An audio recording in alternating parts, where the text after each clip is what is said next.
क्या आपने कभी ऐसे बादशाह के बारे में सुना है जो 100 साल तक भी कभी बीमार ना हुआ हो? क्या मच्छर जैसी हकीर मखलूक ने उस मगरूर बादशाह की कहानी खत्म कर दी?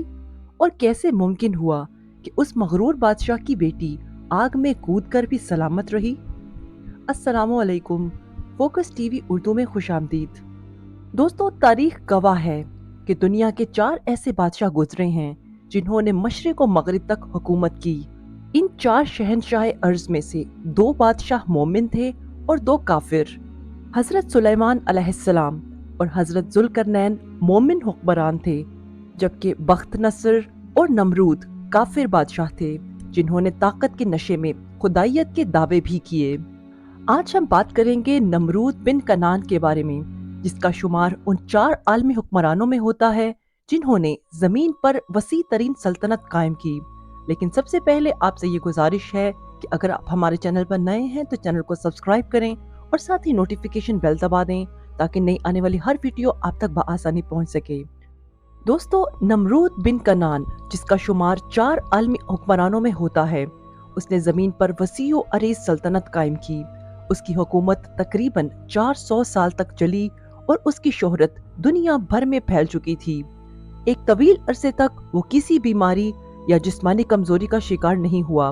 रिवायतों के मुताबिक तकरीबन 100 साल तक न बुखार, न जुकाम, न कोई जख्म, न दर्द।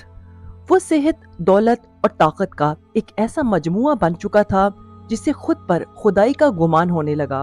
वो तख्ते शाही पर बैठकर खुद को रब कहलवाता, लोगों से सजदा करवाता और ये ऐलान करवाता, मैं ही जिंदगी देता हूँ और मैं ही मौत देता हूँ, मैं ही राज़िक हूँ। दोस्तों, उसने सोने और चांदी से महल्लात बनवाए, ऐसा तख्त बनाया जो आसमान को छू रहा हो, और अपने दरबार में हजारों गुलाम और दरबारी खड़े किए रखे ताकि उसकी शान में किसी किस्म की कमी ना आए। उसने अपनी तरह के कई मुजस्समे बनवाए और लोगों को मजबूर किया कि उसकी पूजा की जाए।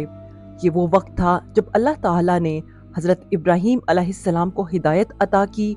आपने बचपन से ही तौहीद की पहचान की और कौम की रस्म रवाज को ललकारा। हजरत इब्राहीम अलैहिस्सलाम जब बाशऊर हुए तो वो बुतों से सवाल करते, उन पर हंसते और ये कहते, ये सुनते क्यों नहीं, बोलते क्यों नहीं, अपने आप को बचा क्यों नहीं सकते।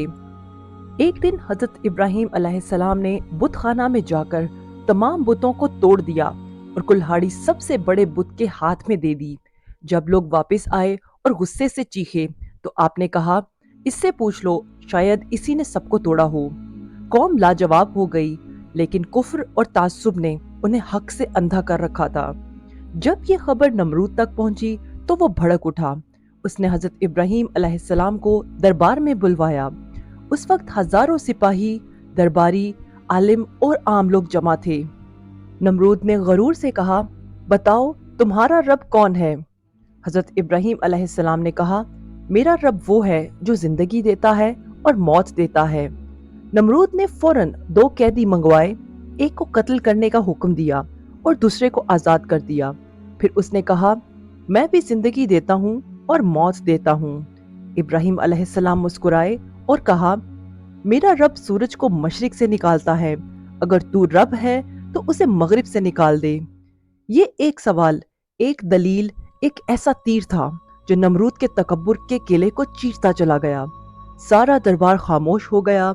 नमरूद के पास कोई जवाब ना था। कुरान मजीद में भी ये वाकया सूरतुल बकरा आयत नंबर 258 में यूं बयान होता है, इब्राहीम ने कहा, अल्लाह सूरज को मशरिक से निकालता है तो इसे मगरिब से निकाल। काफिर हैरान और परेशान रह गया। ये वो लम्हा था जब नमरूद की रूह कांप गई, लेकिन गुरूर ने उसे अल्लाह के सामने झुकने ना दिया, बल्कि उसने फैसला किया कि अब इब्राहीम अलैहिस्सलाम को खत्म किया जाए। नमरूद ने दुनिया की सबसे बड़ी आग तैयार करने का हुक्म दिया। कई दिनों तक लकड़ियां जमा की गईं। पूरे शहर को कहा गया कि वो आग में हिस्सा लें। जब आग भड़क उठी तो उसका दर्जा हरारत इतना शदीद था कि करीब जाना मुमकिन ना था। हजरत इब्राहीम अलैहिस्सलाम को एक मंजनीक के जरिए इस आग में फेंका गया। उस वक्त हजरत इब्राहीम अलैहिस्सलाम ने सिर्फ हस्बी अल्लाह कहा, अल्लाह मेरे लिए काफी है, और फिर अल्लाह ने अपनी कुदरत का ऐसा मुजाहिरा किया जो कयामत तक के लिए मोजिज़ा बन गया। कुरान कहता है, ہم نے کہا، اے آگ، ابراہیم پر ٹھنڈی اور سلامتی والی ہو جا۔ آگ ٹھنڈی ہو گئی اور حضرت ابراہیم علیہ السلام سلامتی کے ساتھ اس سے باہر نکل آئے۔ نہ ان کے کپڑے جلے، نہ زنجیریں باقی رہیں، بلکہ وہ مزید نورانی ہو گئے۔ یہ منظر نمرود نے خود اپنی آنکھوں سے دیکھا۔ اس کی بیٹی، جس کا نام بعض روایات میں رودا یا رعیدہ آیا ہے، یہ منظر دیکھ کر لرز گئی۔ اس کے دل میں اللہ کی عظمت گھر کر گئی۔ اس نے اونچی آواز میں کہا، اے اللہ کے بندے، مجھے بھی وہی رب منظور ہے جو تمہیں آگ سے بچاتا ہے۔ حضرت ابراہیم علیہ السلام نے فرمایا، کلمہ پڑھو، کہو لا الہ الا اللہ ابراہیم خلیل اللہ۔ اس نے فوراً ایمان قبول کیا اور وہ بھی آگ میں کود گئی۔ حیرت انگیز طور پر آگ نے اسے بھی نہ جلایا، کیونکہ جس پر ایمان کی چادر ہو اسے دنیا کی آگ نہیں جلا سکتی۔ نمرود یہ سب دیکھ کر غصے سے پاگل ہو گیا، لیکن کچھ نہ کر سکا۔ اس کا غرور چکنا چور ہو چکا تھا۔ اب وقت تھا اس کے انجام کا۔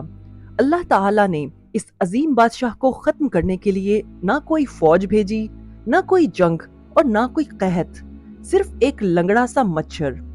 یہ مچھر نمرود کی ناک میں گھس گیا اور اس کے دماغ میں جا کر بیٹھ گیا۔ وہاں بیٹھ کر وہ اسے کاٹتا رہا۔ نمرود چیختا چلاتا، سر پیٹتا، دیواروں سے ٹکراتا اور اس کے سر کو روزانہ جوتے سے پیٹنا پڑتا تاکہ درد کم ہو۔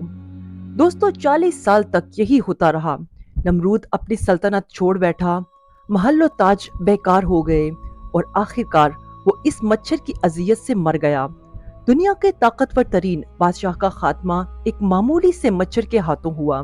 یہ اللہ کا عذاب تھا، یہ اللہ کی طاقت تھی، اس کا نظام جو ہمیں یہ یاد دلاتا ہے کہ غرور، تکبر اور جھوٹی خدائی کا انجام ہمیشہ ذلت پر ہی ہوتا ہے۔ دوستو، یہ واقعہ آج بھی ہمیں یہ سبق دیتا ہے کہ دلیل ایمان سے بڑی طاقت کوئی نہیں اور اللہ کی قدرت سے بڑا کوئی بادشاہ نہیں۔ حضرت ابراہیم علیہ السلام کے صبر، استقامت اور دلیل نے دنیا کے سب سے بڑے جابر کو ہلا دیا اور ساتھ ہی ساتھ ایمان کی روشنی اس کی بیٹی کے دل میں بھی اثر کر گئی۔ یہ تھا خدائی اور طاقت کا دعویٰ کرنے والے نمرود بادشاہ کی کہانی، جس کی طاقت اور غرور کا انجام اللہ کے عذاب کی شکل میں صرف ایک معمولی اور حقیر سی مخلوق یعنی ایک مچھر نے کیا۔ اگر آپ مزید ایسی دلچسپ اور معلوماتی ویڈیوز دیکھنا چاہتے ہیں تو ہمیں کامنٹ سیکشن میں آ کر بتائیں، اور اگر آپ کو یہ داستان ایمان افروز لگی ہے تو اسے ضرور دوسروں کے ساتھ شیئر کریں۔ ہم ملیں گے آپ سے اگلی ویڈیو میں۔ اپنا اور گرد و نواح کے لوگوں کا خیال رکھیں۔ شکریہ۔ اللہ حافظ۔